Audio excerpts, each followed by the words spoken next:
y vamos a empezar de lleno con este estudio, ya que está bastante interesante. Una vez más, sean todos y cada uno de ustedes bienvenidos al mejor lugar del mundo. La casa de Dios es el mejor lugar. ¿Cuántos dicen amén? Gloria a Dios. Está prohibido que usted se quede en silencio cuando estamos en la casa de Dios. Alabe al Señor. ¿Cuántos dicen amén? Muy bien. Acabamos de llegar el día de anoche, a las 11:30 de la noche aterrizamos de Washington, D.C. Estuvimos en la Casa Blanca, estuvimos en una reunión con CFR, Centro de Búsqueda de Familia. Estuvimos en una reunión muy importante, escuchando varios aspectos de los recursos que están provistos para nosotros, capacitándonos, entrenándonos, preparándonos aún mejor, conociendo un poquito más de algunos asuntos que a veces no son tan públicos en sentido de política, asuntos sociales. Y el día de martes estuvimos por allá, miércoles estuvimos en una reunión y ya por la tarde aprovechamos para dar unas vueltecitas por allí. Ya regresamos, y lo que estuvimos estudiando y aprendiendo el día de ayer en CFR fue increíble. Y hoy quiero compartirles un poquito de lo que recién acabamos de aprender al estar allá compartiendo con nuestra familia de la NHCLC, National Hispanic Leadership Christian Conference, y vamos a estar estudiando un poquito con respecto a esto de lo que es cosmovisión. Pero antes yo quiero explicarle a usted lo que es una cosmovisión. La cosmovisión es el conjunto de creencias, valores y percepciones a través de los cuales un individuo o una comunidad interpreta y comprende el mundo y su realidad.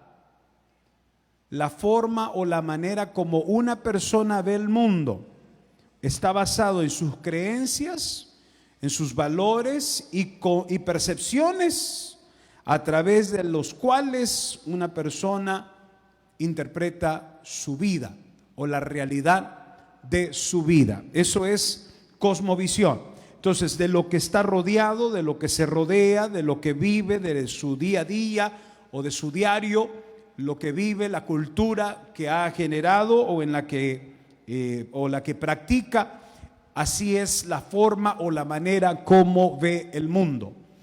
Ahora, cuando hablamos de una cosmovisión bíblica, es entender la Biblia, cómo yo entiendo la Biblia y la aplico en mi diario. Cómo la Biblia la puedo aplicar en mi diario, dentro de mi cultura, dentro de lo que yo practico todos los días, dentro de lo que yo hago, cómo vivo, cómo realizo mi vida. ¿Cómo aplico la Biblia en mi diario vivir? ¿Cómo la aplico? ¿Qué concepto, qué percepción tengo de la Biblia? Y yo me quedé bastante sorprendido, increíblemente. Les voy a mostrar algo de lo que yo me quedé sorprendido ahora que estuvimos en Washington, y de la profunda necesidad que hay de muchas personas que asisten a las iglesias. La profunda necesidad por querer conocer un poquito más de algunos tópicos que son relevantes, algunos tópicos, algunos temas que son importantes para personas que asisten a la iglesia. Y dentro de ellos está el tópico de lo social y lo político.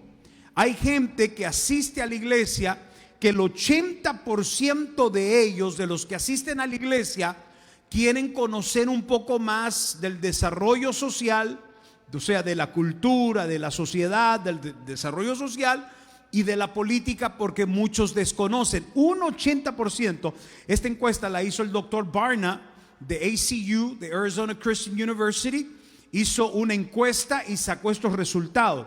El 80% de los que se congregan en una iglesia, ahora estamos hablando que esta encuesta se hizo a iglesias americanas. Tal vez usted dirá, pero nosotros no somos americanos, pastor, nosotros somos hispanos. ¿Qué tiene que ver eso? Yo me pregunto, si ese es un interés de la comunidad anglosajona, ¿qué intereses tenemos nosotros los hispanos? Y si los anglosajones están interesados en conocer esos tópicos, la pregunta es, ¿qué tanto sabe usted del desarrollo social? ¿O qué tanto sabe usted de política? Y usted dirá, pero es que la iglesia no se debe de inmiscuir en asuntos de la política, porque hay una separación entre el Estado y la iglesia. Esa separación entre el Estado y la iglesia la estableció el hombre. La separación del Estado y la iglesia, cuando ya la iglesia popular, tradicional, católica, agarró una fuerza que ellos eran los que ponían reyes, quitaban reyes, entonces el gobierno dijo, nosotros no queremos más eso. Entonces hicieron una separación entre la iglesia y el Estado, se separó. Ahora, Dios puso a su iglesia, diga conmigo, yo soy la iglesia. Yuhu, ¿cuántos están acá? Yo soy la iglesia, diga. Dios nos puso a nosotros como el poder o la influencia más poderosa sobre la tierra. Por eso es que Cristo le dijo al apóstol Pedro, las puertas del Hades no prevalecerán contra mi iglesia. Quiere decir que nosotros en la iglesia tenemos un poder que sobrepasa cualquier poder de gobierno, cualquier poder político, cualquier poder militar. La iglesia de Jesucristo tiene un poder sobrenatural, un poder superior. Y por eso es que nosotros estamos por encima,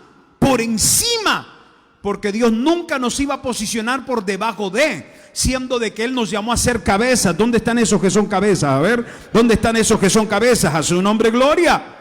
Entonces Dios nunca nos iba a posicionar. Si a los infiernos los sujetó a nosotros, el infierno está sujeto a nosotros, el diablo está sujeto a nosotros. Cuando Cristo venció en la cruz del Calvario, le pisó la cabeza a Satanás, lo avergonzó con todo y sus demonios. El infierno quedó avergonzado por el poder del Cristo resucitador y nos puso como cabeza. Entonces, si el infierno, los demonios, los espíritus, Satanás está por debajo de nosotros, los gobiernos están por debajo. Lo que pasa es de que nosotros entendemos que el reino de Dios no es terrenal. Por eso es que usted no ve pastores corriendo para la política. Por eso es que usted no ve hombres de Dios metiéndose dentro de la política. Porque nosotros entendemos que aunque somos un poder de influencia sobre los gobiernos humanos, nuestro gobierno no es terrenal. Cristo dijo, mi gobierno no es de esta tierra, mi gobierno es celestial. El gobierno nuestro está en el cielo. ¿Cuántos dicen amén? Es el reino de Dios, la morada eterna y celestial para donde nosotros vamos. ¿Cuántos van para allá? A ver, ¿cuántos van para allá?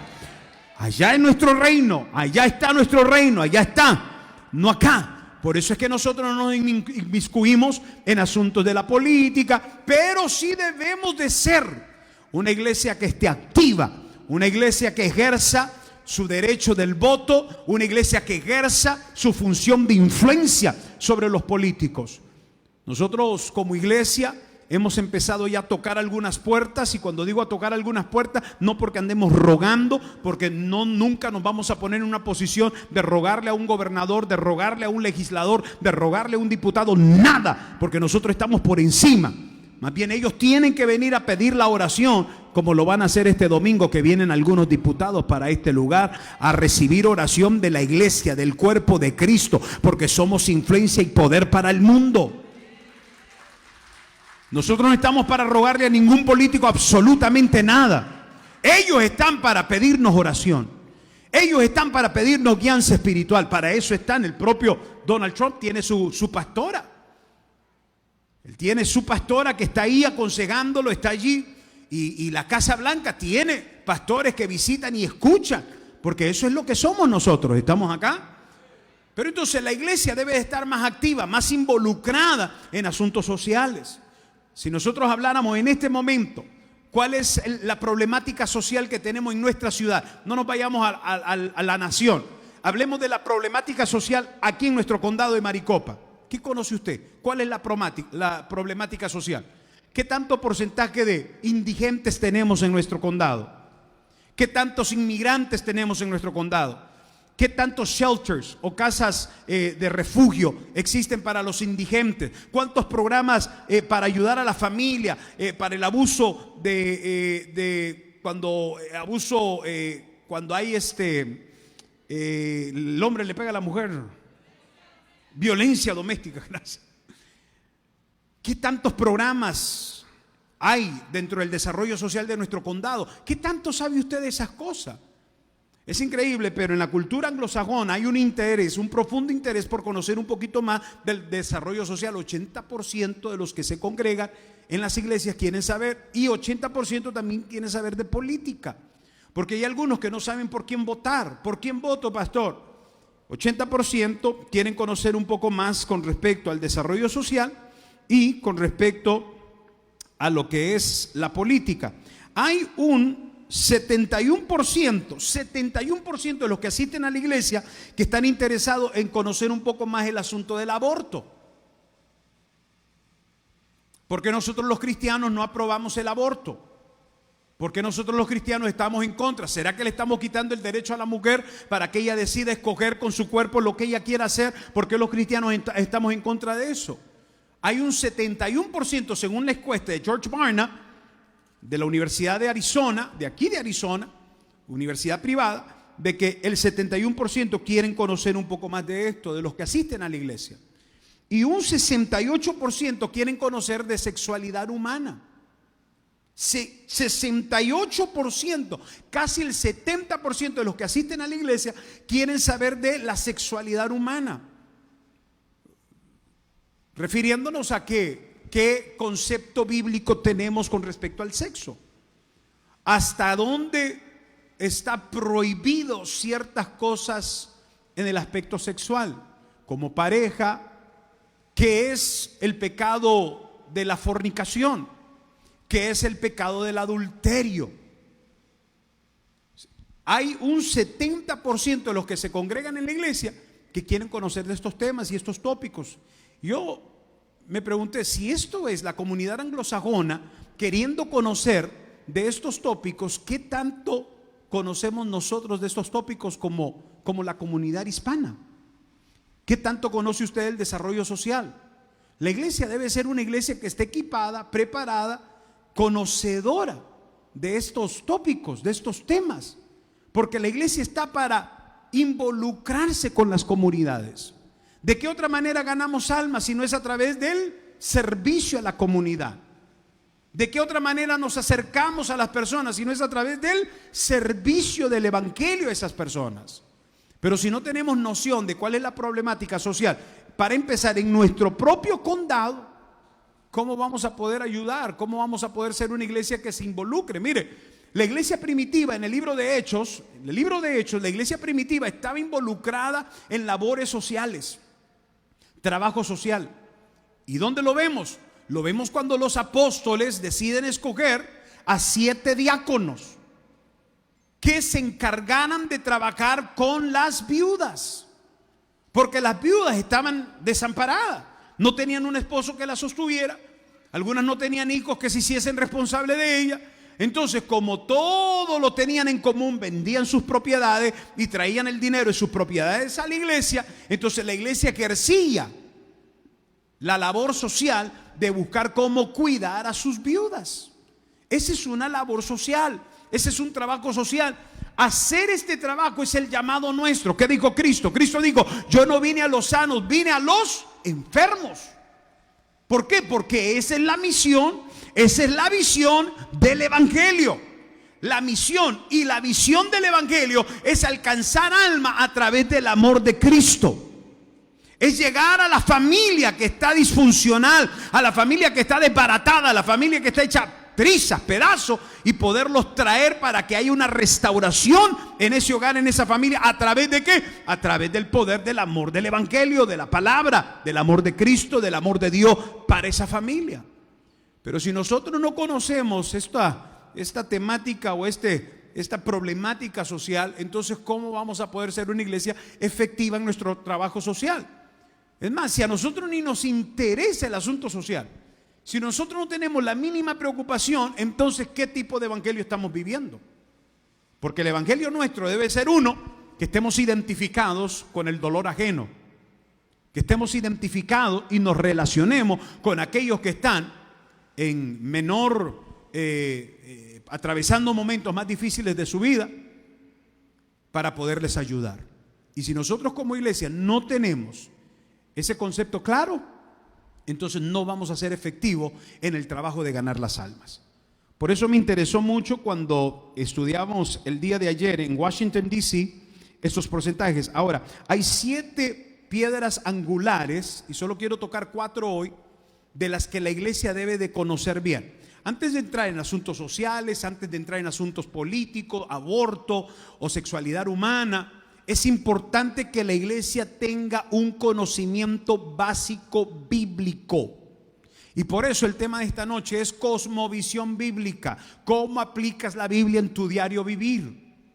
¿Cómo aplicas el conocimiento de la palabra para cuando llega ese momento donde tienes que tomar una decisión difícil? ¿Cómo aplicas la Biblia? Yo me quedo impresionado de gente que tiene años asistiendo a la iglesia, años siendo, dicen ellos, evangélicos, pero no tienen el conocimiento básico de las escrituras. Es más, usted le pregunta a una persona de 15 años en el evangelio, 20 años en el evangelio, pregúntele de un salmo si se lo sabe de memoria. Un salmo, el más chiquito, a ver si se lo sabe de memoria. 15 años en el evangelio, 20 años en el evangelio. Entonces usted se da cuenta que son personas que solamente llevan el título de evangélicos, el título de cristiano, pero que realmente cristianos no son. Lo que adoptaron fue como el católico, adoptaron una religión, que asisten a la iglesia una vez a la semana, 2 veces a la semana, para darse golpe de pecho: por mi culpa, por mi culpa, por mi culpa, por mi culpa, solo por mi culpa. Y ya después de que se acaba el servicio, ya salen purificados, santificados, confesados, y ya se sienten bien. Mi abuela decía, después de tener una cantina y cerrarla los domingos para no darle de tomar a los borrachos, terminando la misa, decía mi abuela: ya cumplimos con Dios, ahora emborracharnos. Es adoptar una actitud religiosa. Y yo me temo decir esto, y lo digo abiertamente: hay muchos evangélicos cristianos que adoptaron una actitud religiosa y que llevan 20 años en el evangelio, pero no conocen ni lo básico de la Biblia. Usted dígale: busque en la Biblia Amós. Amós, Ageo, pues. Y existe Ageo en la Biblia. No se conocen ni los libros de la Biblia. Con 15 y... ¿Por qué me están viendo así? Sonría, que Cristo le ama. Amén. ¿Alguien le puede dar un fuerte aplauso al Señor de señores y Rey de reyes? Bueno, estas son realidades que vivimos dentro de lo que supuestamente es el cristianismo. Y a mí me preocupa mucho que en Jubileo existan estos tipos de cristianos con ciertas percepciones equivocadas, pero con una realidad diferente a la percepción, porque percepción y realidad son 2 cosas muy diferentes. Cristianos con cierta percepción, pero una realidad completamente diferente a la percepción que tienen. Entonces, yo como pastor tengo una enorme responsabilidad de que usted no sea un cristiano que se sume a la lista de los cristianos religiosos, porque para eso mejor se hubiera quedado practicando la religión que usted traía. Vaya a misa cada domingo, persínese, haga 2 Ave Marías, 3 Padre Nuestros, 5 credos. Camine de rodillas desde acá hasta la iglesia más cercana que le quede y cumpla con eso y ya. Yo estoy interesado de que usted como cristiano, hijo de esta casa, tenga una extensa, profundo conocimiento de la palabra del Señor. Y que usted pueda manejar la Biblia de la manera más correcta, como conocedor de un evangelio que es verdadero. Amén. A su nombre. Entonces, para eso vamos a entender la cosmovisión bíblica. Por ejemplo, dentro de las 7 piedras angulares del evangelio, nosotros entendemos que la Biblia nos da el completo y total entendimiento de Dios. Esa es la ortodoxia. La ortodoxia es que la Biblia me da a mí el entendimiento. A través de las Escrituras yo voy conociendo a Dios, porque en su palabra está escrito su carácter, su esencia, su forma, su modus operandi, el modo de cómo Dios opera, su percepción, su concepto, su forma de procesar el pecado, su forma de amar al ser humano. La Biblia contiene todo lo de Dios. Eso es ortodoxia. Yo entiendo que la Biblia se convierte entonces para mí el libro que me revela y me enseña a Dios. Eso usted como un cristiano lo debe de manejar a la perfección. Usted no se puede dejar llevar por ningún otro libro que no sea la Santa Biblia. Usted no se puede dejar llevar por cualquier otro libro que no sea la bendita palabra de Dios. Según de Timoteo capítulo 3 versículo 16. Yo creo que pronto voy a ocupar una mesa más grande porque traigo tanta cosa acá. Notas por acá, notas por allá. Pero en 2 de Timoteo capítulo 3 versículo 16 dice: toda escritura. Y yo necesito que estos músicos se pongan las pilas con los monitores acá de televisión. Toda la escritura es inspirada por Dios. Oiga, ¿por quién? ¿Por quién es inspirada las escrituras? ¿De quiénes son entonces? Ahora dice, algunos libros son inspirados por Dios y otros no. ¿Cómo dice? Diga conmigo, toda. Vamos, yo no los escucho. Diga, toda. Toda la escritura. Letra por letra, acento por acento, coma por coma, punto por punto. Toda ella es inspiración de Dios, inspirada por Dios y útil para enseñar, para redarguir, para corregir, para instruir en justicia. Versículo 17. A fin de que el hombre de Dios sea como, sea perfecto, enteramente preparado para toda buena obra. ¿Dónde están los hombres y mujeres de Dios? Póngase de pie si usted es un hombre y una mujer de Dios. Siéntese, algunos no son, yo no sé qué son. Algunos todavía siguen creyendo que son monos.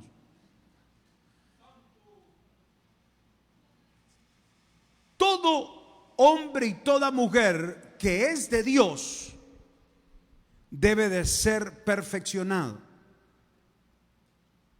Perfeccionado a través de las Escrituras, para ser enteramente preparado para toda buena obra.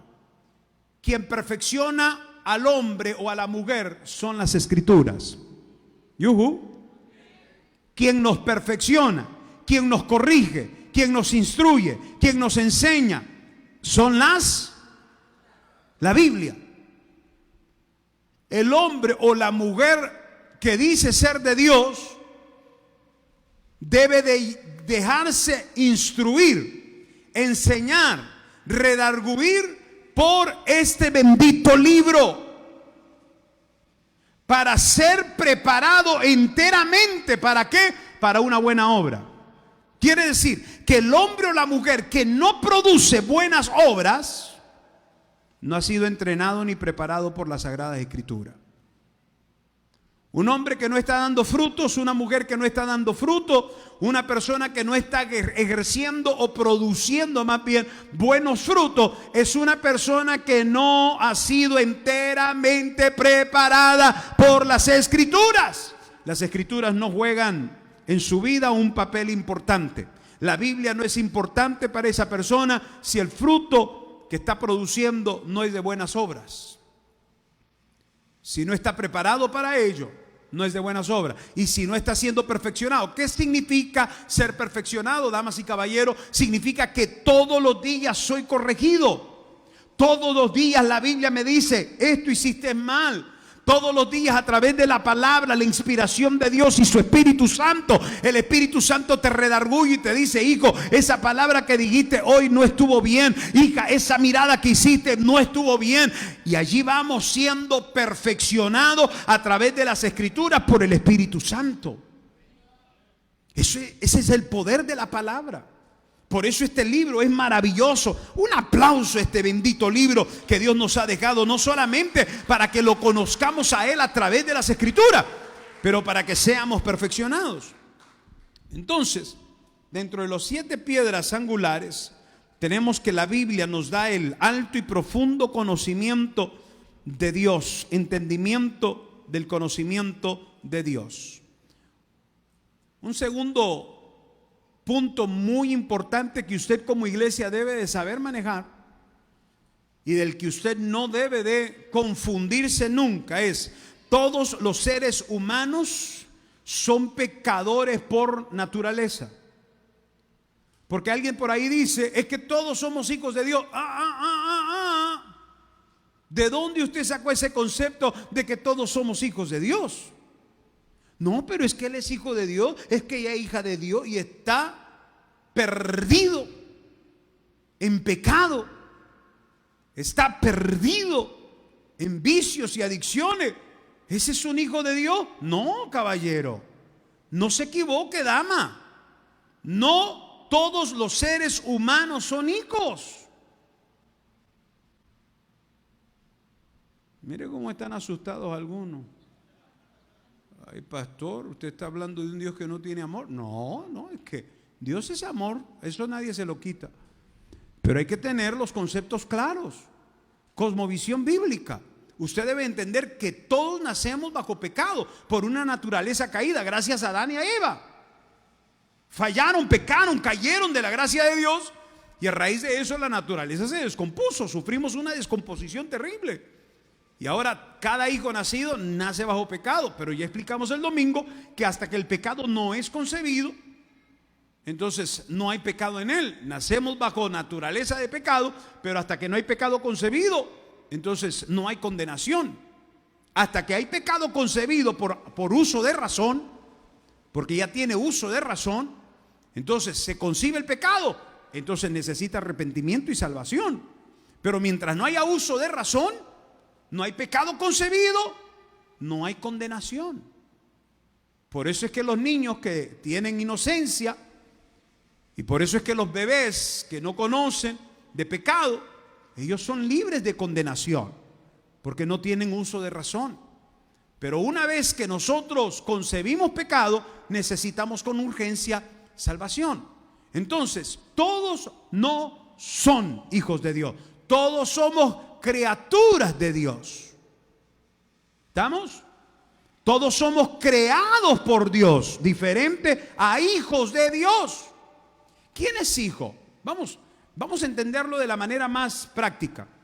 ¿Qué es un hijo? Para empezar, el hijo lleva el mismo apellido del papá, ¿sí o no?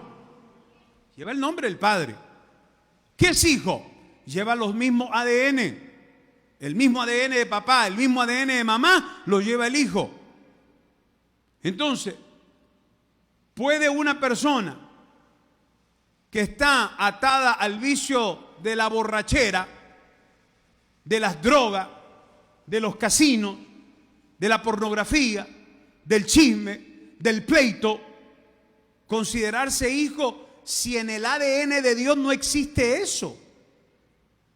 Y la Biblia dice que usted y yo fuimos creados a imagen y semejanza de Dios. Al ser imagen y semejanza de Dios, habla del carácter de Dios y la fisiología de Dios, la fisionomía de Dios. En esto somos similares, pero sin pecado. Adán y Eva eran imagen y semejanza de Dios. Así los crea Dios. Se mete el pecado y lo pierden. Y caen bajo una naturaleza llena de pecado, contaminada. Entonces, si en el ADN de Dios no existe la borrachera, ¿por qué vamos a decir que un borracho es hijo de Dios? Es que es hijo de Dios. No, es criatura de Dios. Es creado por Dios. Fue hecho por Dios, porque del mono no viene, aunque se porte como uno y se parezca a uno.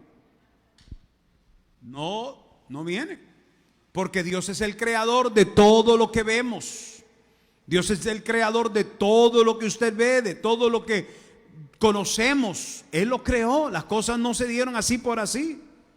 Hermano, yo no sé. Hay que tener más fe para ser ateo que para ser cristiano. Hay que tener más fe en que Dios no existe que en un Dios que lo creó todo. Hay que tener más fe para eso. Porque no pueden las cosas surgir de la nada, como lo dice por ahí la teoría del Big Bang. No, señor. Entonces, criaturas de Dios somos todos. Hijos de Dios no, solo aquellos los que llevan la misma sangre del Cordero de Dios. El ADN de Dios. Entonces, no todos somos hijos, y esto debe quedarnos claro, porque todos los seres humanos son pecadores por naturaleza. Cada elección que hacemos tienen consideraciones morales y consecuencias de cada elección. Cada decisión que tomamos en la vida debe de ser valorada considerando asuntos morales, y que cada decisión que yo toma va a ejecutar consecuencias. Usted como cristiano debe de conocer estos conceptos básicos, porque en la encuesta de George Barna hay una pregunta. Miren, les voy a leer un poquito de cómo está la iglesia confundida y mucho pueblo confundido con respecto al tema de lo moral.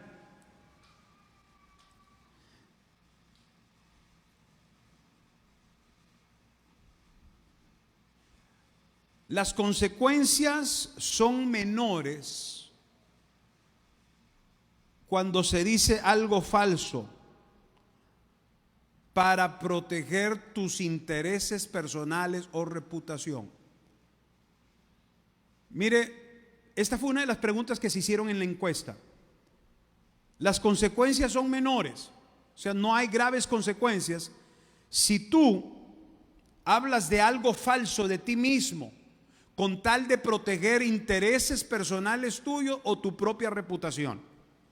Las consecuencias son menores, porque lo que estás haciendo es proteger tus intereses personales y lo que estás haciendo es protegiendo tu reputación.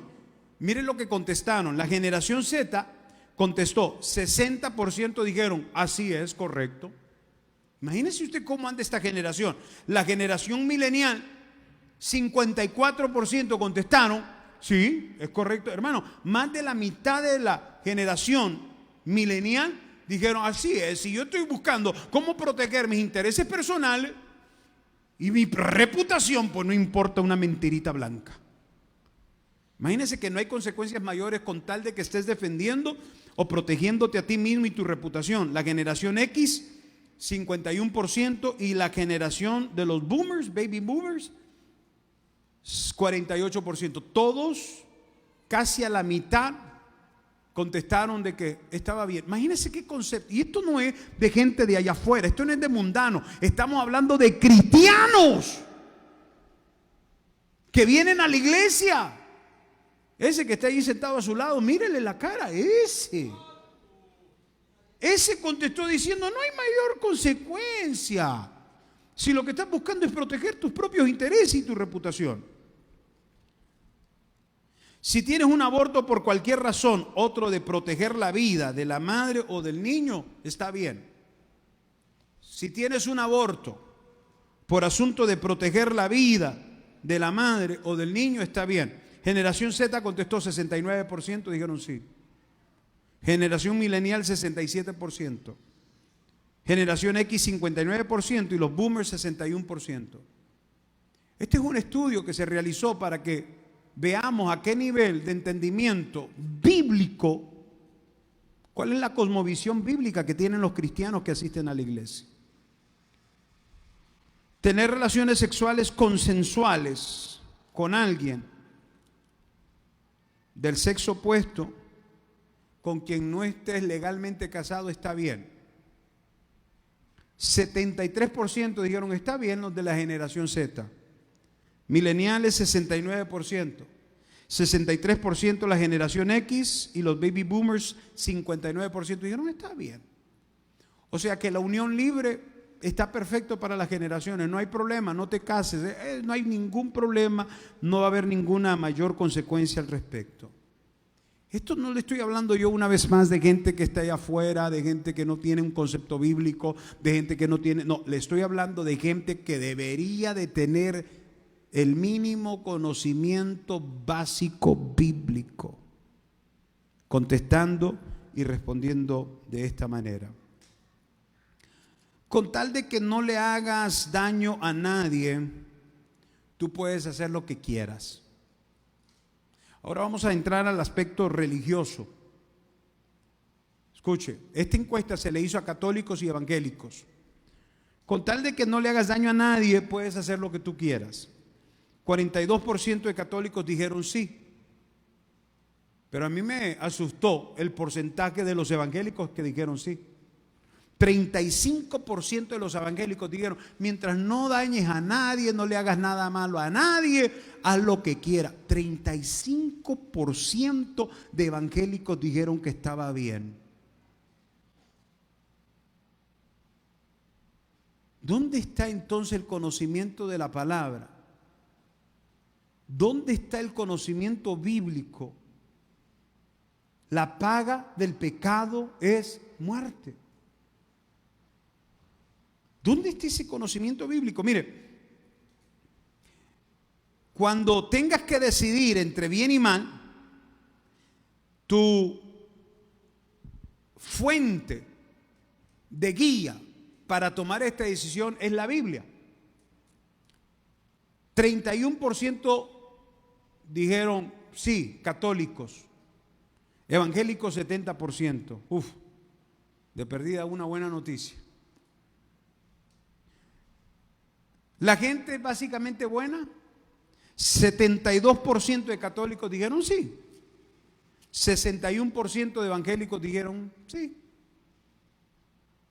Hubieron menos evangélicos que piensan que la gente es buena, más católicos pensando que la gente es buena.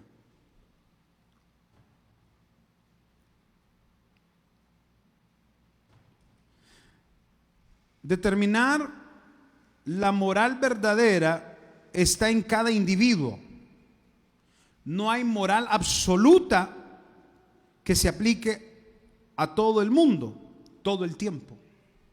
Escuche esto, voy a volverlo a leer. Determinar la moral verdadera está en cada individuo. No hay moral absoluta que se aplique a todo el mundo, todo el tiempo. 59% de católicos dijeron así es. 45% de evangélicos dijeron así es. Cada elección moral que usted tome honra o deshonra a Dios. Y aquí usted se va a caer para atrás. Agárrese porque esto le va a tumbar la peluca. Cada elección moral que usted tome o decida hacer, honra o deshonra a Dios. Escuche esto. Católicos dijeron, el 67% dijeron sí. 32% de evangélicos dijeron sí. O sea, hay más falta de temor de Dios en los evangélicos que en los católicos. ¿Por qué? Yo lo he dicho muchas veces, hermano, abiertamente. Vaya usted a ver una misa católica de los que vienen de allá, a ver si se arma el mismo relajo con los niños en una misa que aquí en la iglesia. Hay un respeto absoluto. Pero a veces aquí en la casa de Dios, aquí, hemos perdido ese respeto. Hermano, mire qué tristeza esto. Si nuestras elecciones morales no honran o deshonran a Dios, ¿en qué lugar, qué posición ocupa Dios en nuestras vidas? 32% de evangélicos dijeron sí, ni tan siquiera la mitad. pudieron decir, sí, lo que yo decido con mi vida honra o deshonra a Dios. No, ni la mitad de evangélicos pudieron contestar eso. Hermano, este es un problema que tenemos con los cristianos que asisten a la iglesia. ¿Por qué? Porque vuelvo a repetir esto. Cristianos de 15 y 20 años siendo evangélicos que aún no manejan los conceptos bíblicos con claridad. No los entienden. Usted le pregunta a un evangélico de 20 años en el evangelio, deme un salmo de memoria, no se lo sabe. Pregúntele a un evangelio de 20 años en el evangelio, 10 textos de memoria, 10. Debería de ser de perdida uno por año. Aprenderse cuántos años lleva en el evangelio, 20 textos de memoria, mínimo. Y no saben, con 20 años en el evangelio. Por eso es que tenemos una iglesia tan fluctuante, una iglesia tan voluble. Un día están firmes, un día sí, Señor, te amo, te quiero, te amo. Ay, cómo odio la iglesia, me cae mal el pastor, odio a esos líderes, ¿por qué te piden esto? Pero ayer estabas diciendo, te amo, Señor, te quiero, Señor, ay, perdóname, Señor. ¿Por qué tenemos una iglesia tan voluble? Por esto. Porque tenemos un pueblo sin conocimiento de la palabra. ¿Dónde está tu cosmovisión bíblica? ¿Cómo aplicas la palabra de Dios en tu diario vivir? Esto no lo digo yo, lo están mostrando las estadísticas. Bien, voy a dejar eso hasta ahí porque ya los estoy viendo como raros y no me gusta que me vean raro. Pero esto, yo quiero que usted entienda que esto es una realidad. Entonces por eso tenemos cristianos que no son cristianos. 20 años asistiendo a la iglesia, pero no son cristianos. Y por eso es que el mundo está confundido. El mundo dice, pero si va a la iglesia, lleva 20 años yendo a la iglesia y todavía le pega a su mujer. 20 años yendo a la iglesia y todavía le grita a su marido. 20 años yendo a la iglesia y todavía, hermano. Y por eso es que a veces el evangelio se ha convertido, o muchos dentro del evangelio se han convertido de piedra de tropiezo para que otros vengan a Cristo. ¿Por qué? Porque no tenemos un conocimiento básico de las escrituras. Porque ¿cómo aplico yo la palabra en mi diario vivir? Entonces todos debemos de ser conscientes de lo siguiente. Ser conscientes de que todos nacemos bajo pecado. ¿Estamos acá? No todos somos hijos de Dios. Todos somos criaturas de Dios, creados por Dios. Hijos, solo aquellos que son lavados, comprados por la sangre del Cordero, el Hijo de Dios. Llevamos el mismo ADN. Ahora, un hijo lleva el apellido de papá. Un hijo se somete a papá. El hijo se somete. La hija se somete. Una persona que no está en sometimiento a Dios, ¿cómo puede ser considerada hijo o hija? Por eso usted no ande como lorito repitiendo lo que... Pero no, todos somos hijos. No. Hay unos que son criaturas. A ellos hay que alcanzarlos para Dios, para que dejen de ser criaturas nada más y se conviertan en hijos de Dios. Ese es nuestro trabajo como iglesia. Entonces debemos de entender que no todos son hijos de Dios. Y que usted diga conmigo, yo. Ay, Dios. Diga, yo tengo la responsabilidad de traerlos al conocimiento de Dios. Porque no todos son hijos. Entonces, tenemos que entender que cada elección moral, cada decisión de la vida que tomamos debe de ser considerada bajo nuestro estado moral, va a afectar mi moral y debe de ser evaluada como consecuencia o cómo va a repercutir esas decisiones en mi vida. Todos debemos de ser conscientes de eso. Es una de las segundas piedras angulares que debe de manejar la iglesia. Tercera piedra angular que debe de manejar la iglesia: las consecuencias de nuestros pecados solo pueden ser perdonadas y eliminadas a través de Jesucristo. Aquí no hay obras que perdonen tus pecados. Aquí no hay, ¿cómo se llama? Que haciendo ciertas, penitencias o haciendo ciertas prácticas para que me perdone Dios mi pecado. El perdón de tus pecados no viene por un acto donde usted agarre aquellos látigos y se golpee la espalda hasta hacérsela sangrar. De nada le sirve a usted eso. Es un sacrilegio. De nada le sirve a usted hacer penitencia. De nada le sirve a usted, porque el perdón de sus pecados jamás van a venir por un perdón de hombre o por obras de hombre. El perdón de sus pecados solamente los otorga nuestro Señor Jesucristo.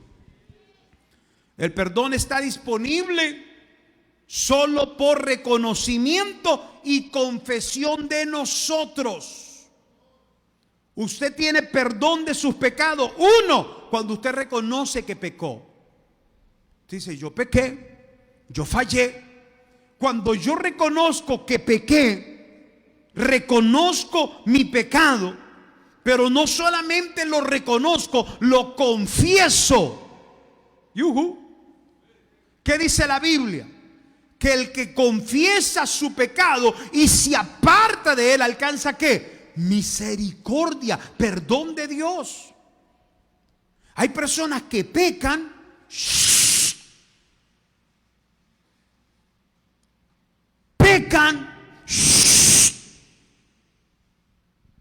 perdóname, Señor, es que perdóname, Señor, yo sé, Señor, perdóname. Ya con eso. Entonces lo hacen a escondidas, hacen el pecado a escondidas, allá están orando. ¿Será que el Señor no escucha? Sí, tal vez. Pero ¿por qué es tan importante lo que el apóstol dice? Confesad vuestros pecados los unos con los otros.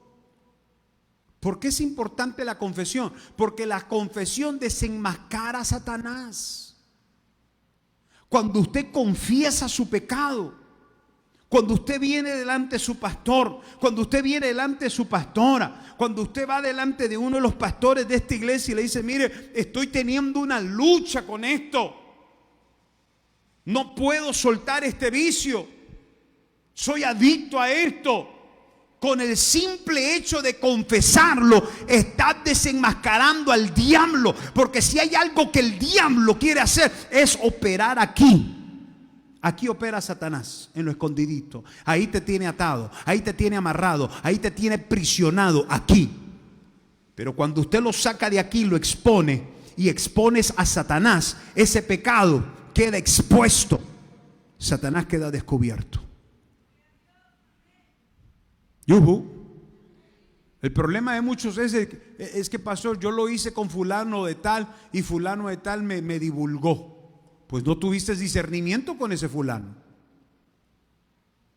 porque debiste de haber ido con alguien que Dios te hubiera dado paz, guiado por el Espíritu Santo. Y para eso en esta congregación tenemos pastores preparados para eso, para escucharte, para ministrarte, para ponerte mano, para orar por ti, si es posible una liberación de esa legión de demonios que traes. Vas a ser libre. Pero esas son cosas que usted como iglesia debe de manejar. Usted no puede pecar y pecar a escondidita y ahí decir, no, ya me perdonó el Señor. Si no confiesa y te apartas de ese pecado, no alcanzas perdón. Y el perdón únicamente lo da nuestro Señor Jesucristo. ¿Cuántos dicen amén? Toda la Biblia es verdadera. Toda. Diga conmigo, toda. Yugo, dígalo más fuerte, toda. No hay una palabra que no sea verdadera. No hay una frase de la Biblia que no sea real. Toda la Biblia, toda la escritura es verdadera. Eso usted lo debe de manejar. Usted debe de saber de que esta palabra de Dios se convierte en la mejor guía moral para cada uno de nosotros en cada situación que vivamos. Damas y caballeros, esa es la cosmovisión bíblica. Es que cuando yo entiendo la palabra, cuando yo entiendo que esta es mi guía moral, entonces yo voy a hacer lo que este libro me dice. Voy a vivir lo que este libro me enseña. Voy a seguir con el orden y la obediencia a lo que este libro enseña. Esos son conceptos claros para generar una cosmovisión bíblica para mi diario vivir. Pero cuando yo no tengo este concepto, o cuando yo no entiendo bien la Biblia, hermano, voy a seguir llevando mi vida a como yo piense, a como yo crea que es correcto. Y entonces nos damos cuenta que aunque usted venga a la iglesia, tomaste una mala decisión y esa mala decisión va a traer consecuencias. Ahora voy a dejar algo claro aquí y ya con eso terminé. Por ejemplo, si Dios perdona el pecado que has cometido, porque viniste delante de Él, porque se lo confesaste a alguien, porque te apartaste de ese pecado, ¿la confesión y el perdón evita las consecuencias? Esto es algo que usted debe manejarlo como cristiano. ¿Evita las consecuencias el perdón y la confesión? Cuando David pecó varias veces, hermanos, y cometió de forma deliberada pecados, siendo conscientes de los pecados cometidos. ¿Qué hizo Dios con él? ¿Lo perdonó? Sí. ¿Detuvo las consecuencias? No. Tenían prohibido los reyes de Israel censurar, hacer del pueblo, hacer un censo, no censurar, hacer un censo, o sea, de cuántos habitantes tenían, cuántos soldados. Estaba prohibido para los reyes de la nación de Israel, porque entonces los reyes dependerían más del número de soldados del ejército que de Dios, y Dios no quería eso. Dios le pedía a los reyes de la nación que dependieran 100% de Él y no del número de soldados dentro del ejército. Y David cometió esto 2 veces, falló. Y Dios mandó al ángel de la muerte, que empezó a matar a miles de israelitas por el pecado de David. El pueblo sufrió el pecado de David, las consecuencias no se detuvieron, aunque David después pidió perdón. Tenemos a David en el libro de Salmos capítulo 51, confesando su pecado, escribiéndolo abiertamente y después pidiendo perdón públicamente. Ten piedad de mí, oh Dios, porque había cometido un pecado. ¿Será que la confesión y el perdón de Dios detuvo las consecuencias? No, cada pecado, cada elección que va contra la moral y la espiritualidad de Dios va a traer consecuencias graves, y esas no las podemos detener. Por eso es que antes de tomar elecciones antimorales, anticristianas, antiespirituales, pensemos 2 veces, porque esta Biblia dice que cada decisión que tomamos traerá consecuencias consigo, porque la paga del pecado es muerte. El divorcio. Le preguntaron a Jesús, pero Moisés dijo que dio cartas de divorcio. Quiere decir que es legal, divorciarse es legal. Jesús le dijo, él tuvo que dar cartas de divorcio por la necedad del corazón de ellos. Es la necedad del corazón de una persona que lleva a una persona al divorcio. La necedad. En el momento no está pensando, en el momento está vindicativa, en el momento está lo odio. No sabe cómo va a afectar a sus hijos. No sabe cómo va a afectar el futuro. No sabe, no mide consecuencias. Entonces se precipitan a tomar decisiones que después lamentan. ¿Que perdona Dios el pecado? No hay pecado que Dios no perdone, excepto la blasfemia contra el Espíritu Santo. ¿Y qué es blasfemia contra el Espíritu Santo? Acreditarle a Satanás algo que Dios hizo. ¿Estamos acá? Eso es hecho por obra de Satanás y no por Dios. Esa persona está hablando en lenguas por sus emociones. No ande usted hablando así. Cuídese de hablar así. Es un pecado que Dios no perdona. Pero de ahí cualquier pecado Dios lo perdona, el que sea. Pero ¿paran las consecuencias a raíz del perdón? No. David, te perdono tu pecado, pero la espada nunca se apartará de tu casa. La espada. Y luego muere, ¿cómo muere el hijo de David, Absalón? Traspasado por una espada. ¿Cómo mueren otros hijos? Traspasados con la espada. David fue un hombre donde constantemente vivían guerra, en guerra, en guerra, en guerra. ¿Pero por qué? Porque se precipitaba a tomar decisiones sin consultar. Entonces, cada mala decisión que nosotros tomamos en nuestras vidas van a traer consecuencias, aunque Dios te perdone. Señor, perdóname porque fumé cuando estaba embarazada, hice marihuana cuando estaba embarazada, hice drogas cuando estaba embarazada. Dios te perdona el pecado, pero las consecuencias, que vas a tener un niño que va a sufrir las cosas, va a sufrir. Es que no hay forma de cómo nosotros podamos cambiar esto. Pero a veces queremos llevar un evangelio tan liviano y vivir un evangelio tan liviano donde no existen consecuencias, como la encuesta lo dice. Con tal de que me proteja a mí mismo, si digo una mentirita, es una mentirita blanca, con tal de proteger mi reputación y mis intereses personales, no hay problema, no hay consecuencia mayor. Sin embargo, nos damos cuenta que después las consecuencias son trágicas para nuestras vidas. Esto debe ser algo que la iglesia de hoy debe de manejarlo bien. ¿Qué andas haciendo con otra mujer que no es la tuya? Aquel joven que se precipitó, vino y me consultó: pastor, estoy loco por esta mujer y esta mujer me trae loco.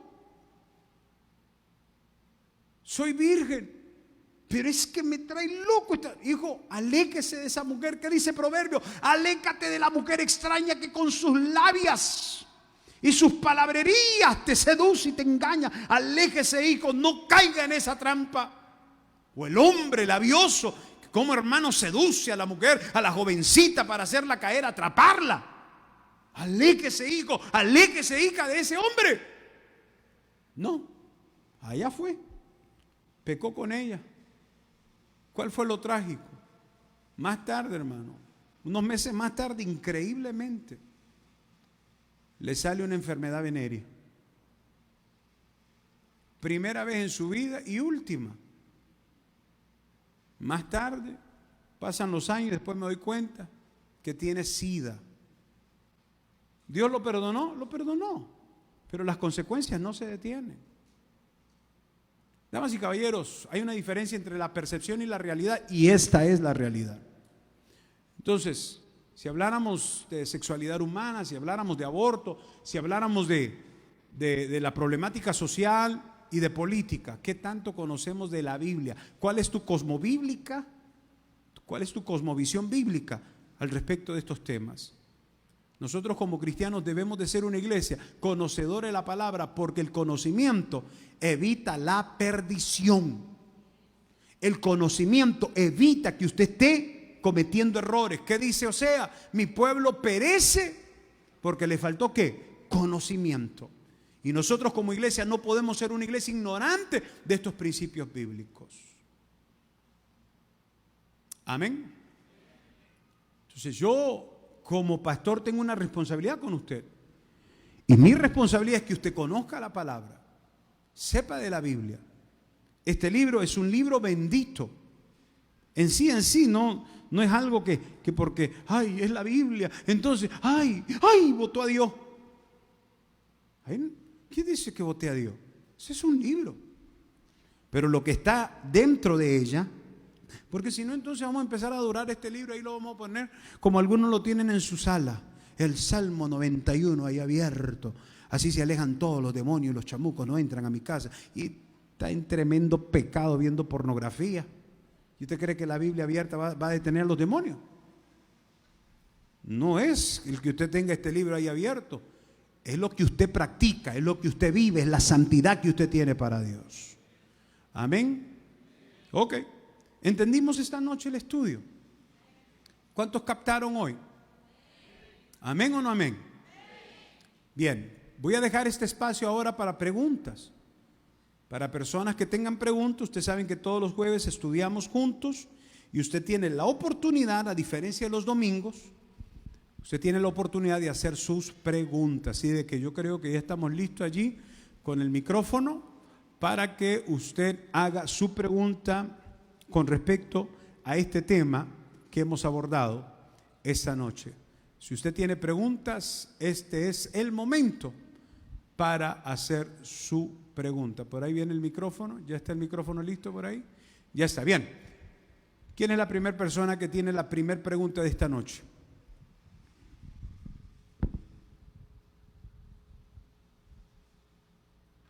Buenas noches, pastor. Raúl, Dios te bendiga, buenas noches. ¿Cómo está? No te escucho, el micrófono, por favor. Ahí está. Una pregunta, entonces el Salmo 117 es el más pequeño y no Ageo. Ageo tiene varios capítulos, así que Ageo es un libro completo con 3 o 4 capítulos, si no me equivoco. Y pues si nos referimos a capítulos más pequeños, pues sí, no, Ageo no entra dentro de eso. ¿Quién tiene alguna otra pregunta? Pregunte ahorita si tiene dudas. Acá, Oscar, adelante. Que el Señor les bendiga. A ver si me le dan volumen. Que el Señor les bendiga. No escucho. Ahí va. Sí. Ahora sí. Sí, que el Señor les bendiga. Amén. Yo tengo una pequeña duda. Sabemos que la Biblia tiene 66 libros, ¿verdad? Ok, pero antes de hacer el... 66, ¿verdad? Sí. Dijiste. Sí. Ah, ok. Antes de hacer el cúmulo de libros, El canon. sí, habían más libros aparte de los 66, Sí. que ahora son considerados libros apócrifos. Apócrifos, correcto. ¿Por qué no fueron incluidos dentro de los 66? Muy buena pregunta. Algunos eruditos que en la Septuaginta crearon el canon bíblico consideraron que algunos libros eran más gnósticos y no se alineaban a los conceptos paralelos de los demás libros. Entonces, los libros que fueron incluidos en la Septuaginta, en el canon de la Biblia, estaban todos relacionados paralelamente. Por eso es que hay versículos paralelos del Nuevo Testamento al Antiguo Testamento, se ligan. Entonces, al juntar, al hacer la compilación de todos los libros, ellos buscaban y perseguían de que los libros se entrelazaran el uno con el otro. Y esto fue lo que hizo de la Biblia un libro súper maravilloso, porque hay un compagio de unos 6,000 años en todo el escrito de los libros, o más bien de 5,000, 6,000 años, ¿sí? Y hay un entrelace, hay paralelidad entre varios versículos. Y los que no estaban paralelos a los libros ya escogidos, entonces fueron hechos a un lado. ¿Por qué no incluyeron el libro de Enoc? Era considerado un libro muy gnóstico, demasiado profundo para incluirlo dentro del canon. Otros libros que fueron considerados de esta manera, entonces no fueron incluidos dentro del canon. Y por esa fue la razón. Gracias. ¿Quién más tiene preguntas?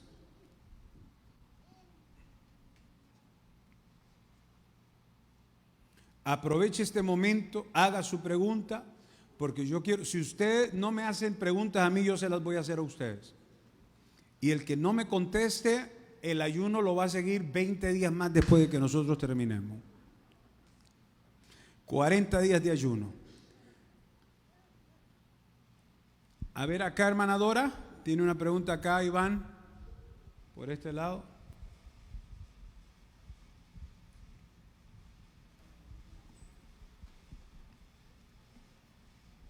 Buenas noches, pastor. Buenas noches. Hablando con mi concuña, que es testiga de Jehová, me decía ella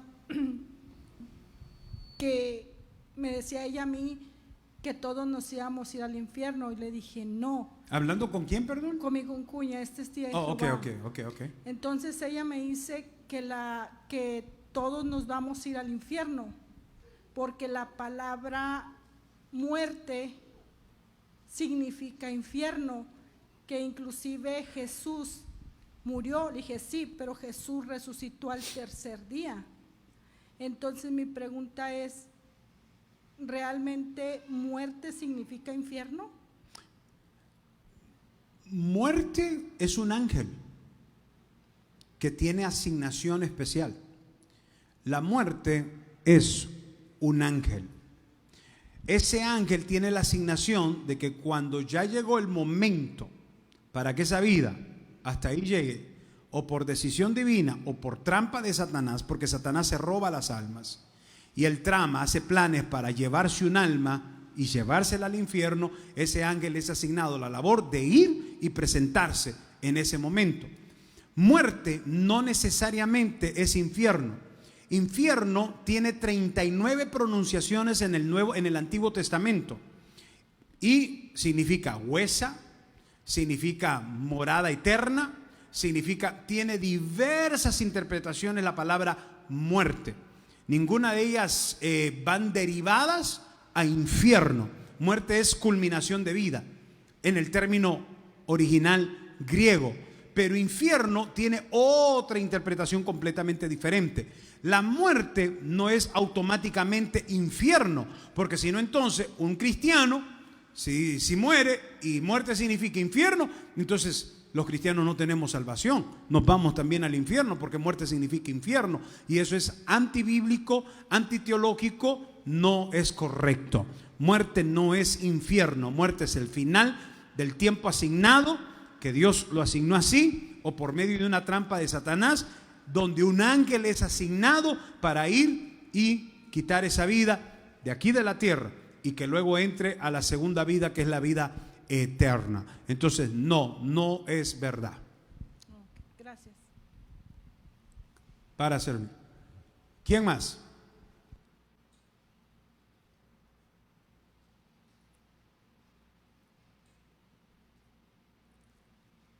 Ok, entonces yo les voy a hacer preguntas a ustedes. Y el que no me la conteste, ya sabe, 20 días más de ayuno, una vez que terminemos. Ok, vamos con Marisela. ¿Está lista? Marisela, cuando Dios crea al hombre,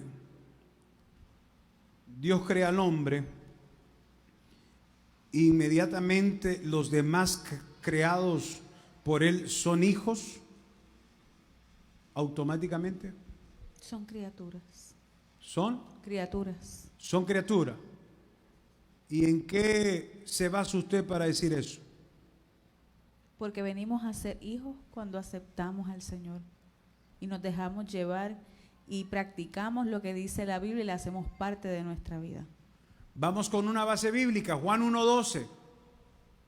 Y a todo el que cree y le recibe, le es dado potestad de ser hecho hijos. Pero primero tuvo que creer y recibir, creer y obedecer. Entonces soy hecho hijo. Yo puedo creer que Dios existe, pero ¿y si no le obedezco? No soy hijo. No tengo la potestad de ser llamado hijo. Muy bien, felicidades, Marisela. Vamos a ver. ¿Quién más acá? Allá estoy viendo a Hazel. Hazel, haga su pregunta. Se asustaron, ¿verdad? Que estoy preguntando. Ay, Dios, mejor pregunto. Bueno. Adelante, Hazel. Sí, pastor, cuando se refirió al ejército de David, una pregunta que se me ocurrió es que ¿era un ejército que siempre estaba disponible o como no tenía nada de números, cómo rastrearlos, simplemente iban y reclutaban en tiempo de guerra, ya fueran los asirios o algo así? Te quedaste con esa intriga, ¿verdad, varón? O Sí. sea, un rey teniendo un ejército, pero Sí. confiando completamente en Dios, de nada de, vamos a divisiones, simplemente, sí. El rey era llamado a confiar plenamente en Dios y no en el número de sus soldados. ¿Y por qué era así? Bueno, primero porque Dios no quería que los reyes dependieran de eso. Dios quería que los reyes dependieran 100% de Él. Ahora, cuando había una guerra, se llamaba a todos los hijos de la nación. Todos. Por ejemplo, tenemos el caso de Gedeón. Y Gedeón, pero recuerda que no era rey. Gedeón se convierte en un juez. Pero Gedeón hace el llamado a todos los hijos de la nación y se reúnen el primer grupo, 32,000, ante 300,000 con los que tenía que pelear. 32,000 era el 10% de los enemigos. Contra eso, y Dios le dice a Gedeón, son muchos. Dios queriéndole enseñar a Gedeón que no dependiera de números, que dependiera de él, y le dice, dile que se vayan los que tengan miedo. ¿Cuántos se van? Se regresan 22,000 y quedan 10,000. Y Dios le dice a Gedeón, Gedeón, son demasiados todavía. Si 32,000 eran 10% de los 300,000 enemigos, imagínense ahora 10,000 y que todavía le dijera que eran demasiados. Es porque Dios no quería que nadie dependiera de algo numérico. Dios no quiere que usted dependa de los números, de las cifras que está viendo en el banco para usted creer en Él. Dios no quiere que usted dependa de las circunstancias o dependa de lo que usted está viendo actualmente. Dios quiere que usted dependa 100% de Él y se acabó. Hermanos, con 300 soldados. Entonces, el llamado se hizo para todos. ¿Cómo se hacía? Se hacía el llamado. En momento de guerra, se llamaba a todos los hijos de la nación. Todos tenían que venir. Cuando el rey proclamaba guerra, todos tenían que venir. Y los que fueran, así iba a irse. Y contra eso iban a pelear. Entonces, así era. No había una asignación de reclutación o de necesitamos tantos para tantos. No había. Era un llamado general a todos los que quisieran venir a la guerra. Ok, gracias. Amén. Ok, ¿quién más tiene pregunta? Aquí, Mariela.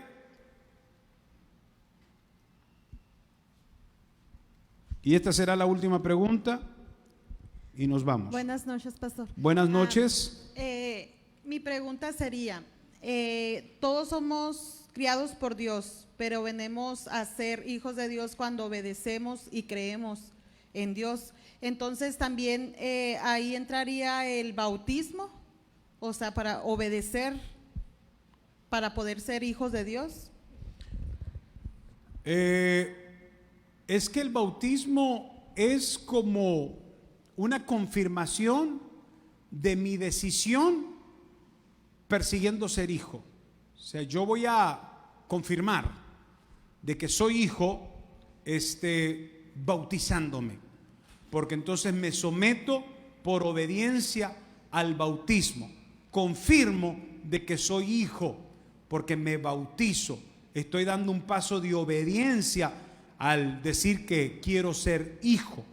Pero quiero que quede claro que el bautismo no salva a nadie. Si no, entonces dijera, por vuestro bautismo sois salvos. No, la salvación es por fe a través de nuestro Señor Jesucristo. Porque hay personas que hoy aceptaron a Cristo, no se bautizaron mañana y mañana se mueren y no fueron bautizados. Quiere decir entonces que no se salvó. No tuvo la oportunidad para bautizarse, pero ya aceptó a Jesús. Estaba en su paso, en su proceso a dar el paso de obediencia del bautismo, pero se fue antes. Entonces se salva porque aceptó. Donde yo creo que entra en tela de juicio el asunto del bautismo y la salvación es cuando, teniendo la oportunidad para bautizarse, decide no hacerlo, porque sigue vinculado a algún pecado, sigue arrastrando algo de su pasado que no quiere soltar, sigue ligado a un pecado que no quiere superar. Allí creo yo entonces que ahí como que entra el problema de que si algo te llega a pasar, aunque tú hayas confesado, aunque tú te hayas dicho de que aceptaste a Jesús, si no está ese paso de obediencia, ya eso es un asunto que Dios decidiría qué hacer, ¿verdad? Pero una vez más, el bautismo es una confirmación de que quiero ser hijo. Si yo digo que voy a ser hijo de Él, me voy a bautizar en obediencia a que quiero ser hijo. Entonces toda persona que acepta a Jesús y dice yo quiero ser hijo, me voy a someter al paso de la obediencia al paso del bautismo por obediencia. Así confirmo de que quiero ser hijo de Dios. Porque así lo dijo Jesús en la gran comisión, cuando dijo ir y hacer discípulos a todas las naciones, bautizándolos en el nombre del Padre, el Hijo y del Espíritu Santo. Bien, damas y caballeros, hemos llegado a la culminación de esta sesión. Le damos un fuerte aplauso al Rey de Reyes y Señor de Señores, esperando siempre que cada uno de estos temas sean de edificación para su vida. Pretendemos en esta iglesia que usted desarrolle conocimiento de la palabra, tenga conocimiento. A mí me daría vergüenza, mucha pena que el día de mañana usted salga de esta iglesia porque se tuvo que regresar a su país, o Dios lo mueve a otro país, o usted se va a otra iglesia y que le pregunten ¿y qué aprendiste allá en Jubileo? Y que usted diga nada, porque nunca nos enseñaron nada. Hermano, a mí se me caería la cara de vergüenza que usted como hijo de esta casa, hermano, usted no conozca estos principios básicos bíblicos. Usted debe de llevar esta palabra en su corazón, la cosmovisión bíblica, para aplicarla en su diario vivir. ¿Qué pasa cuando el diablo te tienta con la mujer que no es tuya? ¿Cómo aplico yo la palabra?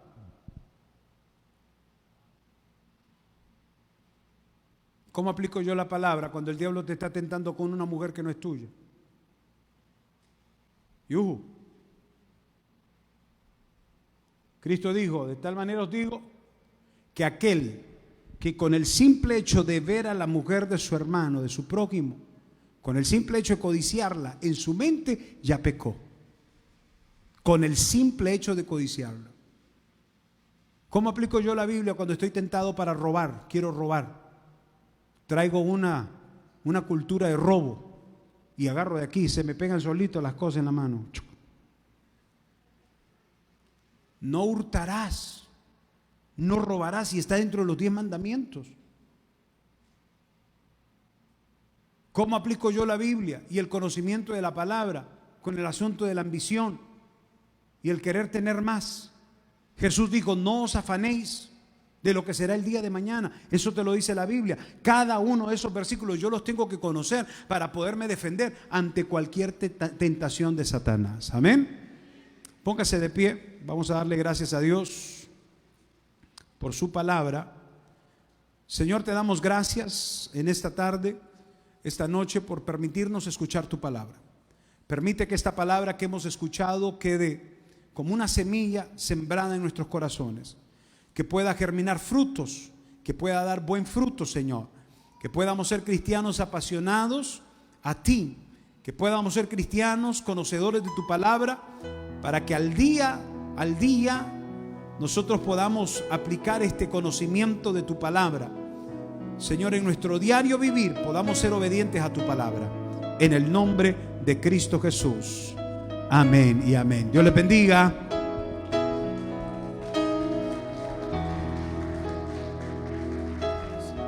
Amén. ¿Pueden tomar sus asientos? La Biblia dice en Malaquías 3:10, ¿se va a llevar todo esto? Ok, listo.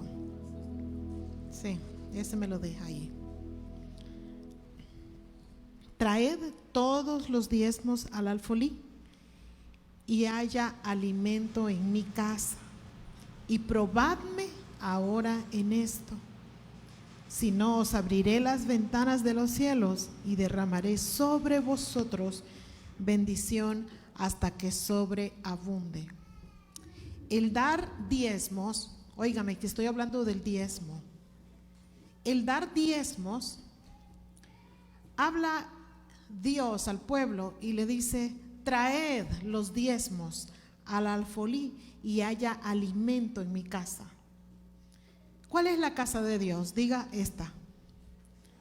Para que haya alimento en esta casa, óigame, usted debe de traer el diezmo. La honra que usted le da a Dios, la obediencia es que usted traiga el diezmo.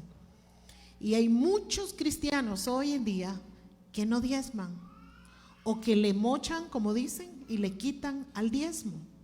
Están en la iglesia, vienen a la iglesia, dicen que son miembros de la iglesia, que son parte de la iglesia. Algunos, escúcheme, pertenecen al liderazgo de la iglesia, pero no diezman. Y la razón que usted no diezma, yo le voy a decir esto, es uno, la falta de fe, que provoca deshonra a Dios. Cuando usted no diezma, usted deshonra a Dios. Eso es una falta de fe. Eso es una X grande en su vida cristiana, en su relación con Dios. Y la Biblia dice, probadme en esto. Dios dijo al pueblo que haya alimento en mi casa. ¿Y qué es el alimento? Diga, es la palabra de Dios. Porque cuando el pueblo honra a Dios, Dios ve esa honra, Dios lo recibe y ¿qué hace? Fluye la unción. Pero en una casa donde no hay honra, donde no hay obediencia, yo quiero que usted sepa que eso para usted, para su vida religiosa, su vida cristiana, es un serio problema. Entonces, usted debe de ser de las personas que honran a Dios y obedecen a Dios. La Biblia lo dice.